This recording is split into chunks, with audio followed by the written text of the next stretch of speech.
pessoal, hoje nós vamos falar sobre o parágrafo único do artigo 66, muito bem, que, como nós vimos nas aulas anteriores, o artigo 966 ele traz o conceito de empresário, que é toda aquela pessoa que desenvolve uma atividade econômica de forma organizada, não fala de lucro, aliás.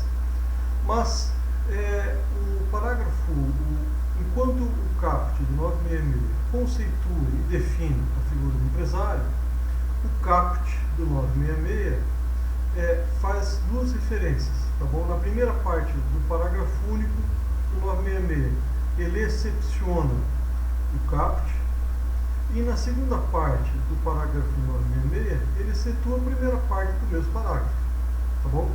Isso quer dizer que na primeira parte do parágrafo único, ele fala quem não é, né, aponta quem não é empresário, e na parte seguinte, ele fala a respeito dos empresários que não têm qualidade de empresário, que nós vamos ver já o que vem a ser isso. Bem, o parágrafo único do 966, ele diz o seguinte: parágrafo único.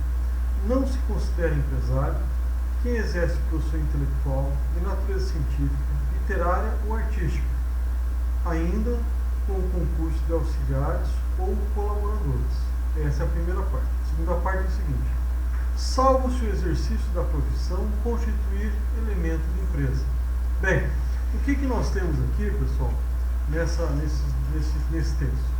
Nós temos um artigo muito bem feito, muito bem colocado, que é o artigo 966 do Código Civil, com o seu parágrafo único, que tem talvez um dos artigos mais bem elaborados, né, e modernos de todo o conteúdo do Código. E no parágrafo, enquanto no caput ele conceitua e define quem é empresário, no início do parágrafo único ele diz: olha, não se considera empresário. Então quem? Aqueles que exercem profissão intelectual de natureza científica, literária ou artística, tá bom? Nós vamos entender por quê. Bem, quando ele coloca essas quatro classes de profissionais, na intelectual entra o advogado, entra o médico, entra o cientista, na literária os literatos de maneira geral, escritores, produtores teatrais e assim por diante, e os artistas logo ao final, né? Tanto aqueles que são atores como aqueles que são artistas, escultores, pintores e assim por diante.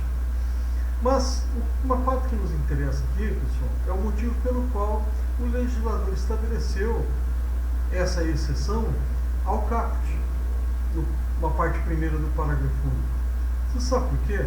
Pelo seguinte: porque de maneira geral os meios de produção se dividiam em três grandes grupos. Era o grupo primário para a produção de coisas em geral, de alimentos e assim por diante, né? Aí nós tínhamos o secundário, que era a indústria, e o terciário, que era o comércio. Então no primeiro ramo nós tínhamos atividades agropastoris e extrativas, de maneira geral, né? e plantios. Na segunda nós tínhamos a indústria, que transformava todos aqueles produtos, coisas e bens que vinham do primeiro nível, e no terceiro nível se comercializava, tá bom? Tradicionalmente foi dessa maneira.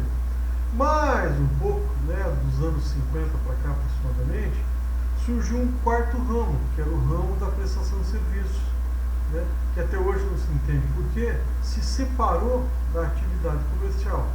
E como nós vimos no 966, muito bem, não há distinção, né? Desde que a atividade seja organizada muito bem, de caráter econômico, para a produção e circulação de bens e serviços, então o sujeito é empresário. Então empresários são todos aqueles que estão no 966.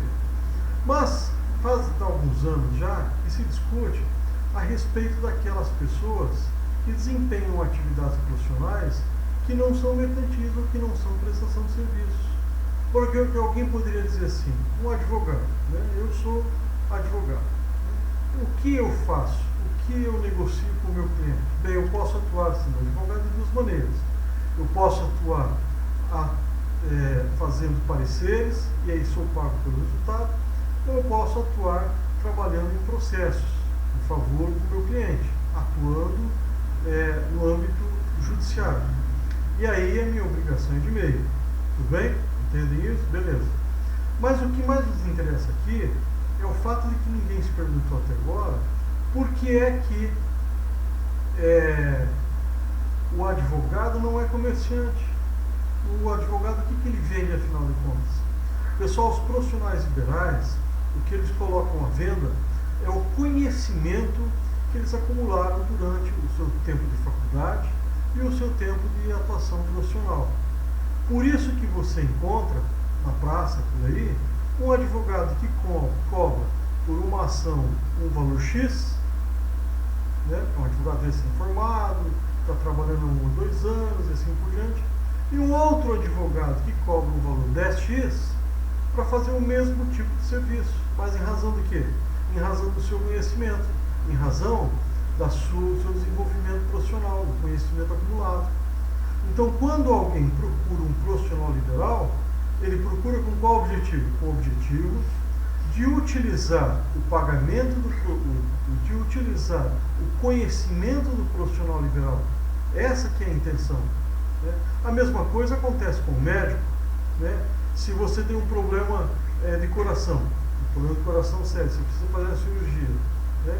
Você vai procurar um médico, o médico cobra lá, eu vou cobrar R$25 mil, por exemplo, 25 mil do dinheiro da época, para fazer a cirurgia. Aí você volta para casa preocupado, pensando, puxa vida, tirar 25 mil, não é preciso curar meu coração e assim por diante.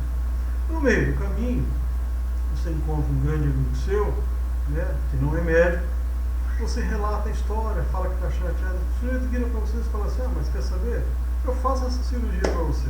É só passar um pouquinho de álcool, cortar, tirar a veia estragada, passa o super bond e pronto. Te cobro $200 para fazer, não tem problema. Vocês percebam que, de um ponto de vista prático, correto, fazer uma cirurgia de coração parece que não sendo algo nem tão complicado assim. Você tem que conhecer o coração, tem que conhecer a anatomia, tem que fazer faculdade de medicina, ok? Tem que ter autorização legal para isso. Mas se não houvesse esse empecilho, né, vocês escolheriam pagar R$25 mil para um experiente médico fazer o trabalho da cirurgia, ou vocês pagariam $200 do dinheiro da época para um colega de vocês que se ofereceu a fazer isso, né, por um preço que é uma bagatela? É claro que vocês vão optar pelo médico que paga R$25 mil, porque afinal de contas ele é um profissional, ele detém o conhecimento a respeito do corpo, da anatomia, das reações adversas que ocorrem, como funciona o coração, que tipo de remédio, como é o pós-operatório, a preparação e assim por diante. Então percebam que nós temos hoje vários setores produtivos. O primeiro setor produtivo, que é da agropastoril e extrativismo.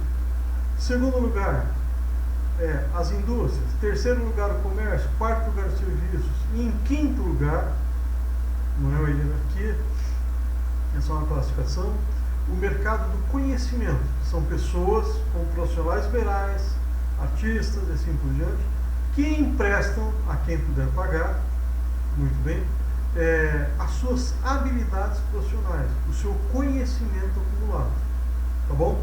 Então tome cuidado, pessoal, porque profissionais liberais, eles se encontram nesta exceção do início do parágrafo do 966, é porque a atividade profissional desempenhada por essas pessoas tem caráter econômico, muito bem, é organizada, mas não se considera empresária. É aí que está a grande diferença.